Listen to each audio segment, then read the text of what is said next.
Hi, welcome to Portside Chat. I'm Amber. Mark. And today we're going to go over some more Oscar letters. More Oscar letters. We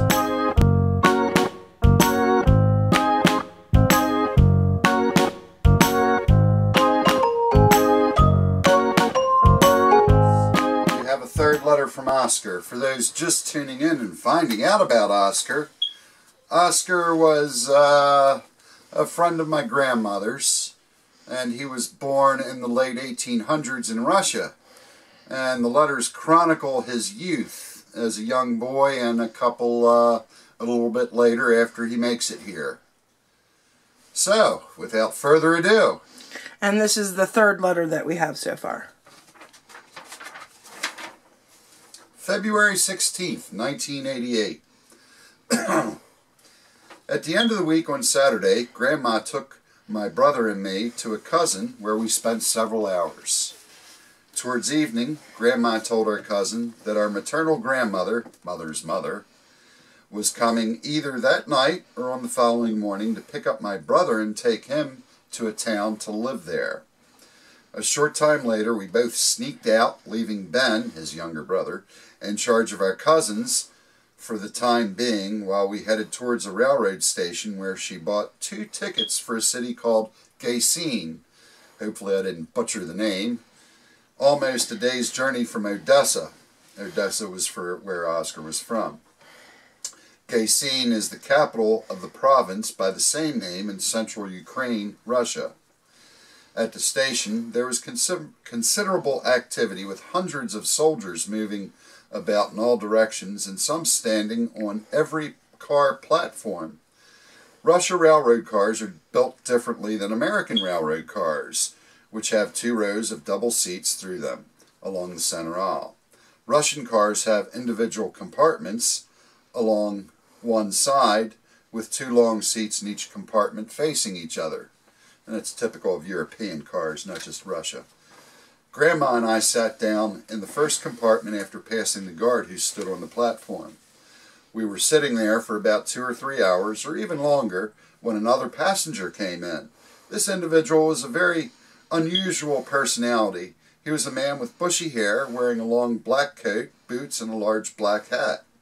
His brow was creased and his eyes peered from his deep sockets into space, and he had a traumatic look.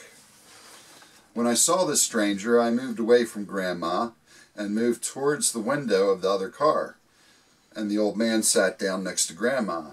For a few minutes there was complete silence, and then Grandma started conversing in a very low voice in Yiddish that I did not then understand. The shade in our compartment was drawn down, like all the other cars, over the windows.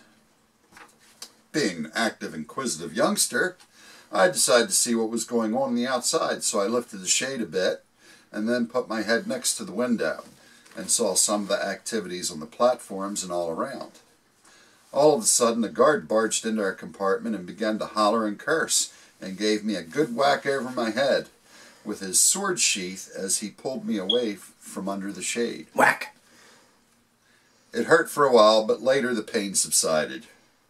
Poor Grandma became utterly excited and her face became as white as a sheet, and so was the old man's face. To pacify the guard, she also shouted at me for meddling with the window shade. The old stranger was completely quiet and not to utter a single word during this whole procedure. When things settled down, the old man began to whisper to Grandma in a very quiet tone while I laid my head on the bench and soon fell asleep. I did not wake up until the next morning when Grandma gave me an apple and a piece of bread.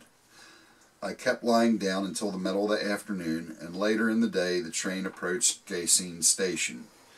When the train came to a stop, Grandma took me by the hand and helped me down the steps of the car, while her brother came over to greet us and shook hands with the old man, after which my grand-uncle Abraham led us to a large open wagon with 2 horses which were tied up to a nearby post.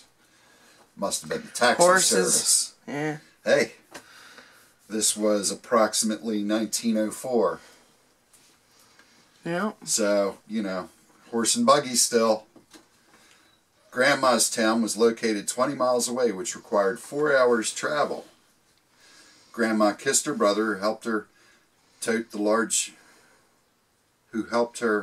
the large seat in the front of the wagon, and my uncle kissed me and lifted me in the middle of the partially filled straw floor in the back of the seat. All the comforts. The old man sat down at the end of the front seat next to Grandma, and off we went on a bumpy and shaky ride, traveling over hills and dales until about sundown we reached Grandmom's home. Why does that sound familiar? Grandma, the old man, and I entered the house while my granduncle went off to his stable and put away the wagon and horses and feed them and water them. And that is the end of the second letter. So we have to wait until next time to find out what happened to Grandma's house. Wait a minute, the end of the second letter? Third letter, I'm sorry. But what happened to his dad? You'll have to wait and see. Oh, so this is still, okay, kind of like They're just changed. They're little pieces. So this is still going along after that. This is little pieces. That'll reappear, don't worry. He's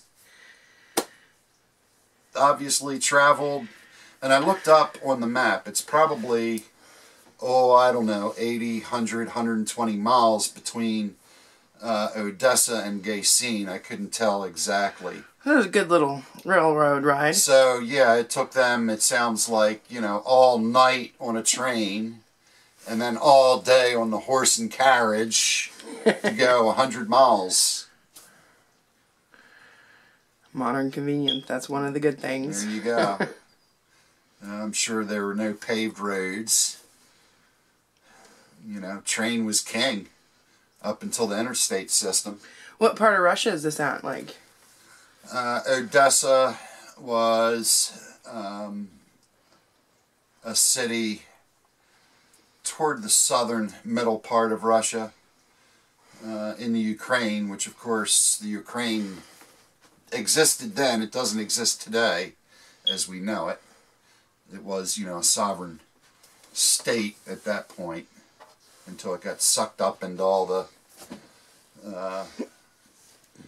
socialist states of Russia. I'm not a Russian historian, so I don't know all the details. Perhaps somebody out there could enlighten us. Perhaps somebody that was there in 1904. Which might be hard to find now. I was going to say, wouldn't they be like, I don't even want to think about the math. Yeah. My brain hurts from math. I was trying to figure out SOAP calculations. When Oscar wrote these, he was 93. This was 1988. So, he was born, I think, like 1895-ish, 1896. Later on, there's some better timing where he gives a date and his age that I penned it down. But at this point, I think he was about 7 or 8 years old. Somewhere in that neighborhood. Of course, there are no birth records either. And as we'll find out later, death records were kind of iffy too. Immigration records? Probably. Probably about that time, they were very iffy. Well, everybody went through, that island in New York. Yeah. As did he, that we'll find out in the future, too. So. Except for my grandma, they immigrated through Hawaii. When was that? I don't know. It would have probably Hawaii been... Was still Hawaii? Or yeah, was Hawaii it was still Hawaii. Okay. Grandma would have been, I don't know, So... Well, actually, maybe not, because, I don't know. I don't remember exactly when Hawaii became a state, but she probably immigrated. I think she was in teenagers when she immigrated. So it could have been around 1900 or something like that. Okay, way before Hawaii became a state. Well, I'm not familiar with the West Coast. I'm sure there was some city where they all got funneled. San Francisco. Yeah. I don't know. So she could have come through there, too. So... You're telling me she was in Hawaii before it was a state, so... I don't know. She hadn't really got to America at that point. I had never even thought about that. It never came up in a conversation. So I never thought about the timing, but my dad would have been, I think, 34. So, yeah, it'd have to have been around, maybe anywhere between 1900s, 1930s, let's say. Still before Hawaii was a state. Yeah. That was 1948, I believe.